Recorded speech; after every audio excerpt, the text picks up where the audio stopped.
শুরুর দিকে সমর্থন দিয়েছিলাম বা যেই সরকারের মাধ্যমে এই গণ অভ্যুত্থান পরবর্তী রাষ্ট্র সংস্কার এবং নতুন রাষ্ট্র বিনির্মাণের আমরা স্বপ্ন দেখেছিলাম, সেই সরকারের নিরপেক্ষতা আজকে প্রশ্নবিদ্ধ। তাদের বিতর্কিত ভূমিকা এবং মন্তব্য আজকে সমাজে নানানভাবে বিভাজন তৈরি করছে।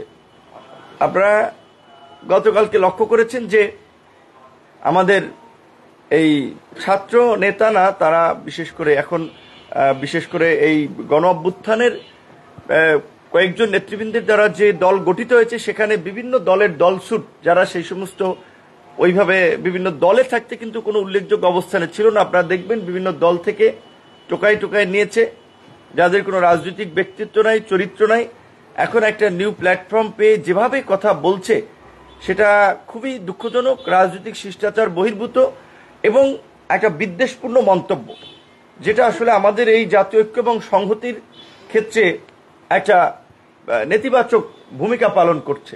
যে গতকালকে আমরা শুনলাম যে নতুন করে আসিফ নজরুল, সালেউদ্দিন মাহমুদ এবং ওয়াহিদুদ্দিন মাহমুদ তারা নাকি বিএনপির মুখপাত্র, বিএনপি সমর্থিত উপদেষ্টা, তাই তাদের পদত্যাগ চেয়েছে জাতীয় নাগরিক পার্টির একজন নেতা। তো এখন এই সরকারে তো সরাসরি জাতীয় নাগরিক পার্টির দুজন আছেন, মাহফুজ আলম এবং আসিফ মাহমুদ। তরুণদের দ্বারা মানুষ নতুন রাজনীতি চায়, নতুন দর্শন চায়, নতুন কিছু চায়। এই তাদের যে এই ওয়াহিদুদ্দিন মাহমুদ কিংবা সালেউদ্দিন মাহমুদ কিংবা আসিফ নজরুলকে নিয়ে কথা বলার আগে তাদের উচিত ছিল না যে আগে নিজেদের দলের লোককে সরকার থেকে পদত্যাগ করিয়ে তারপরে এই কথাটা বলা। এটি কেন বলেছেন আমরা জানি না। এখন এই সরকারে কোনো রাজনৈতিক দলের প্রতিনিধিত্ব আছে বলে আমাদের জানা নাই, কারণ আমাদের কাছে আলোচনা করে উপদেষ্টা পরিষদ গঠন করা হয় নাই, আমাদেরকে বলে নাই যে আপনারা নাম দেন। আমরা এটা জানি, বিএনপি জামাতের ক্ষেত্রেও সেম। বরঞ্চ আমাদের সাথে এই আলাপটি করা হয়েছিল যে এখন একটা ক্রান্তিকাল সময়, এই সময় দ্রুত আমাদের একটা সরকারে যাওয়া দরকার। আমরা আপাতত কিছু লোককে নিয়ে আনুষ্ঠানিকভাবে সরকার গঠন করি, পরবর্তীতে সবার সাথে আলাপ আলোচনা করে এটার কাঠামো পরিবর্তন করা হবে বা সিদ্ধান্ত নেওয়া হবে।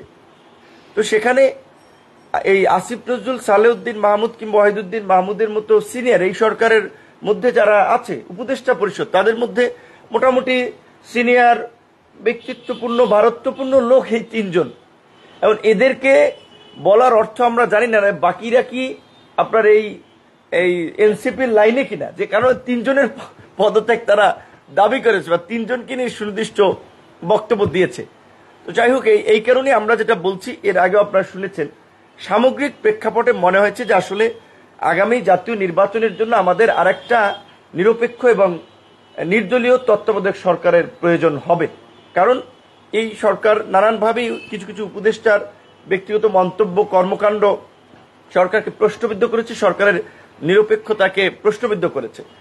আমরা সরকারকে অনুরোধ করব, আহ্বান জানাবো যে এই যে ঢাকা উত্তরের সিটি কর্পোরেশনের প্রশাসক পদে ইশরাক হোসেনকে আদালত ডিরেকশন দিয়েছে, দক্ষিণের মেয়র পদে আদালত তাকে ডিরেকশন দিয়েছে, কিন্তু আপনারা লক্ষ্য করেছেন সেখানে এই এনসিপির উপদেষ্টা জনাব আসিফ মাহমুদ, তিনি সেটার বিরুদ্ধে, তিনি তাকে বসতে দিতে চাচ্ছেন না বা শপথ পড়াতে চাচ্ছেন না। শেষ পর্যন্ত তারা আবার কোর্টে রিট করিয়েছেন এবং ইশরাক হোসেনের সমর্থকরা নগর ভবন থেকে শুরু করে এখন কাকরাইল, যমুনার বিভিন্ন জায়গায় আন্দোলন করছে। তো এই আন্দোলনের দিকে ঠেলে দিল কে? সরকার। কারণ উপদেষ্টা সে পিচ্চি হোক আর বড় হোক, গ্রাজুয়েট হোক আর আন্ডার গ্রাজুয়েট হোক, সে তো উপদেষ্টা। নাবালক হোক আর সাবালক হোক, সে তো উপদেষ্টা। এখন সেই তো এই ক্রাইসিসটা তৈরি করলো। এই যে আজকে এখন একটা দলকে জনগণের মাঝে দেখানো হচ্ছে যে তারা জনদুর্ভোগ তৈরি করে মেয়র পদে বসতে কর্মসূচি পালন করছে, কিন্তু এই পরিস্থিতিটা তো সরকার এবং এই উপদেষ্টা তৈরি করলো। এই রকমের ব্যক্তিগতভাবে যাদের বিদ্বেষ রয়েছে তারা তো উপদেষ্টা পদে থাকতে পারে না। বিপরীত দিকে আমরা যদি দেখি, ঢাকা মহানগর উত্তরের ক্ষেত্রে সিটি কর্পোরেশনে নিষিদ্ধ ঘোষিত সংগঠন হিজবুত তাহরীরের নেতা জঙ্গিবাদের অর্থায়ন এবং সম্পৃক্ত ছিলেন, সেই অভিযোগে তিনি গ্রেপ্তার হয়েছিলেন, কারাবরণ করেছেন 2015 সালে দুইবার, এবং ওখান থেকে মুক্ত হয়ে যেটা আমরা দেখেছি ওই শাহেদের মতো, বাটপার শাহেদের মতো, আপনারা দেখেছেন না, বঙ্গভবন গণভবনে একদিনে গেছে 3টা 4টা পাঞ্জাবি নিয়ে, পাঞ্জাবি চেঞ্জ করে বিভিন্ন মানুষের সাথে ছবি তুলে। ঠিক একইভাবে আওয়ামী লীগের নেতাদের সাথে হাসান মাহমুদ, কৃষিমন্ত্রী আব্দুর রাজ্জাক, স্পিকার, বিভিন্ন মানুষের সাথে ছবি তোলা, প্রোগ্রামে যাওয়া, তিনি আওয়ামী লীগের লোক এটা প্রমাণ করার চেষ্টা করেছেন। আবার এই পট পরিবর্তনের পরে জাতীয় নাগরিক কমিটিতে ঢুকে শুনেছি যে বড় অঙ্কের টাকার বিনিময়ে তিনি উত্তরের প্রশাসক পদ বাগিয়ে নিয়েছেন। কারণ এছাড়া এজাজের তো কোনো যোগ্যতা নাই ঢাকা উত্তর সিটি কর্পোরেশনের মতো এই জায়গায় প্রশাসক হিসেবে বসার। সে সাবেক সচিবও না, বিচারপতিও না, আমলাও না, বড় কোনো রাজনৈতিক নেতাও না। তাহলে তিনি কোন ক্রাইটেরিয়া ওখানে গিয়েছেন? আর এই ধরনের একজন ব্যক্তিকে নিয়োগের মাধ্যমে আমরা যেটা দীর্ঘদিন ধরে নানানভাবে শুনে আসছি যে সরকার উগ্রপন্থীদেরকে পৃষ্ঠপোষকতা করছে, উগ্রপন্থীদেরকে স্পেস দিচ্ছে। তো এইটাই তো প্রমাণিত হয় তাহলে এজাজের নিয়োগের মাধ্যমে। তো এই জায়গা থেকে আমরা খুব উদ্বিগ্ন যে সরকার এরকম আরো বিভিন্ন পর্যায়ে এরকম উগ্রপন্থীদের এই নিষিদ্ধ কার্যক্রমের সাথে জড়িতদেরকে কোথায় কোথায় বসিয়েছে। যেই কারণে আমরা বলেছি যে এই উত্তরের প্রশাসক নিয়োগ থেকে শুরু করে, যেহেতু একেবারেই তাদের রাজনৈতিক দ্বন্দ্ব, রাজনৈতিক স্বার্থের বিষয়গুলো সামনে এসেছে তাদের কথাবার্তা কাজের মাধ্যমে, সেই কারণে এই 2 ছাত্র উপদেষ্টার পদত্যাগটা সরকারের জন্য খুবই প্রয়োজন, জনগণের মাঝে সরকারের আস্থা ফেরাতে খুবই দরকার। তাই আমরা প্রফেসর ডক্টর মোহাম্মদ ইউনূসকে অনুরোধ জানাবো, অনতিবিলম্বে আপনি এই ছাত্র উপদেষ্টাদেরকে অপসারণ করুন এবং সরকারের নিরপেক্ষতা নিশ্চিত করতে যেই প্রশ্নগুলো উঠছে সেগুলোর একটা সুরাহার দিকে আপনাকে যেতে হবে। আজকে যেই নির্বাচন কমিশন সকল দলের সাথে আলোচনা করে নেওয়া হলো, আমরা নাম দিয়েছি, আমাদের সাথে আলোচনা করা হলো, বিএনপির সাথে, জামাতের সাথে, এই ছাত্রদের সাথে, সবার সাথে কিন্তু আলাপ আলোচনা করে আমরা ওনাদের সাথে 2 দফায় কথা বলেছি। অত্যন্ত ভালো মানুষ, তাদের সেই ভীষণ মিশন আমরা দেখতে পাচ্ছি। নির্বাচনী রোডম্যাপ নিয়ে তারা কাজ করছেন অলরেডি। সেখানে এই নির্বাচনকে পেছানোর জন্য একটা ষড়যন্ত্র করছেন, এই নির্বাচন কমিশনের সামনে কর্মসূচি পালন করছেন। আরে ভাই, তোমাদের তো নিবন্ধন হয় না, একটা অনিবন্ধিত দল তো নির্বাচন কমিশনের হিসাব নিকাশই নাই।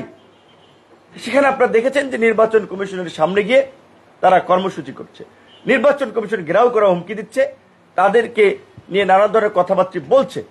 তারা নিবন্ধিত হোক, তারপরে নির্বাচন কমিশনে যাবে, আর তারপরেও তো ছাত্র প্রতিনিধি হিসেবেও তো এই নির্বাচন কমিশন গঠনে তারা মতামত দিচ্ছে। তাহলে কিভাবে তারা তার পদত্যাগ চায়? এবং গতকালকে সেনা প্রধান স্পষ্ট বক্তব্য দিয়েছেন, আমরা তাকে ধন্যবাদ জানাই।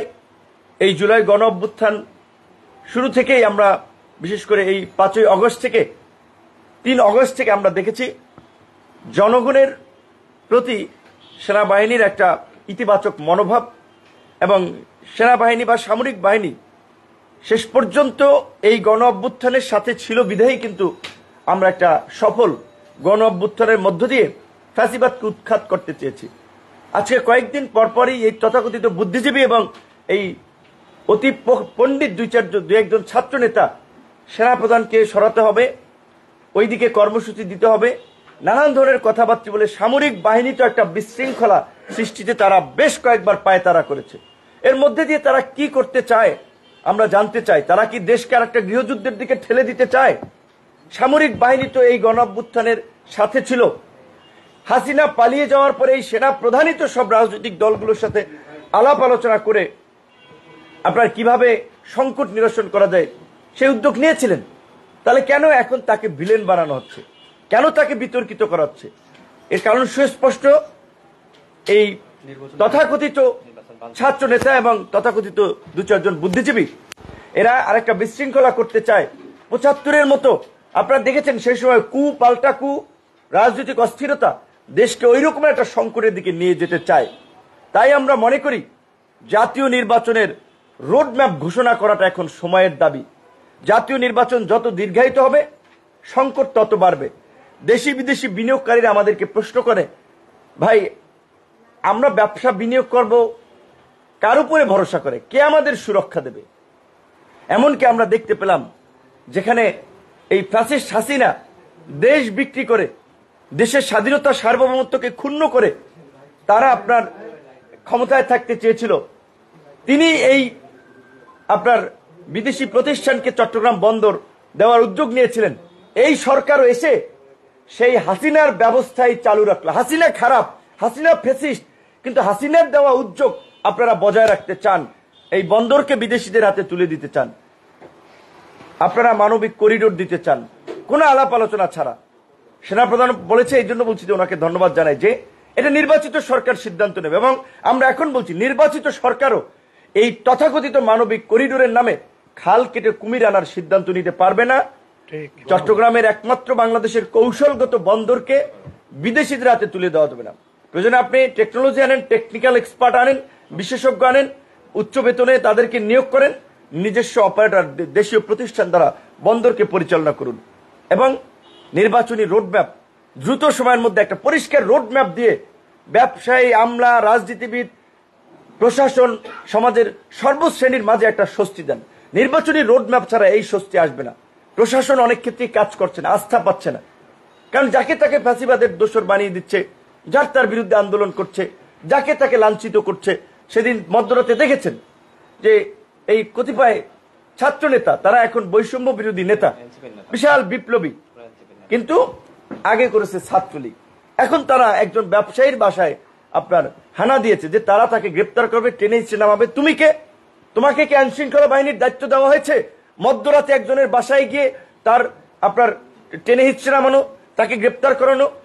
ফ্যাসিবাদের দোসর কারা, কারা এই গুম খুন গণহত্যায় জড়িত, এর একটা তালিকা দরকার।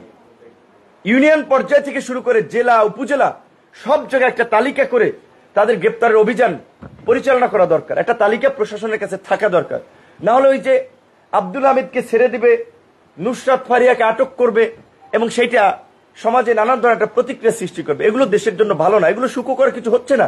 আমরা খুব উদ্বিগ্ন হচ্ছে এই কারণে যে আমরা এত স্যাক্রিফাইস করে, লড়াই সংগ্রাম করে এই পট পরিবর্তন করলাম, কিন্তু আমরা এখন দেখতে পাচ্ছি কতিপয় ব্যক্তির জন্য, কিছু মানুষের ক্ষমতার লোভের কারণে আর একটা নৈরাজ্য দেশে তৈরি হতে যাচ্ছে। সেই কারণে আমরা প্রধান উপদেষ্টাকে বলবো, এই নৈরাজ্য থেকে দেশকে আপনি রক্ষা করুন। আপনি একজন সম্মানিত ব্যক্তি, এই সমস্ত পোলাপানগুলো আপনারা অসম্মানিত করবে, আপনাকে অসম্মানের দিকে নিয়ে যাচ্ছে। আপনি তাদেরকে যেই মাথার উপরে তুলে দিচ্ছেন যে ছাত্র আমার নিয়োগকর্তা, আপনি যদি ওই জায়গায় থাকেন, তারা আপনাকে ডুবাবে, দেশকেও ডুবাবে। কিন্তু আমরা সেটা হতে দিব না। তাই আমরা পরিষ্কারভাবেই বলছি, আমরা অনতিবিলম্বে নির্বাচনে একটা সুনির্দিষ্ট রোডম্যাপ চাই এবং নির্বাচনী রোডম্যাপের বিষয়ে সরকারের পক্ষ থেকে কোনো সুনির্দিষ্ট দিক নির্দেশনা না আসলে অনতিবিলম্বে আমরা সকল রাজনৈতিক দলগুলোর সাথে আলাপ আলোচনা করে প্রয়োজনে আমরা আবার রাজপথে নামবো নির্বাচনী রোডম্যাপের দাবিতে। সবাই ভালো থাকবেন, সুস্থ থাকবেন। আল্লাহ হাফেজ।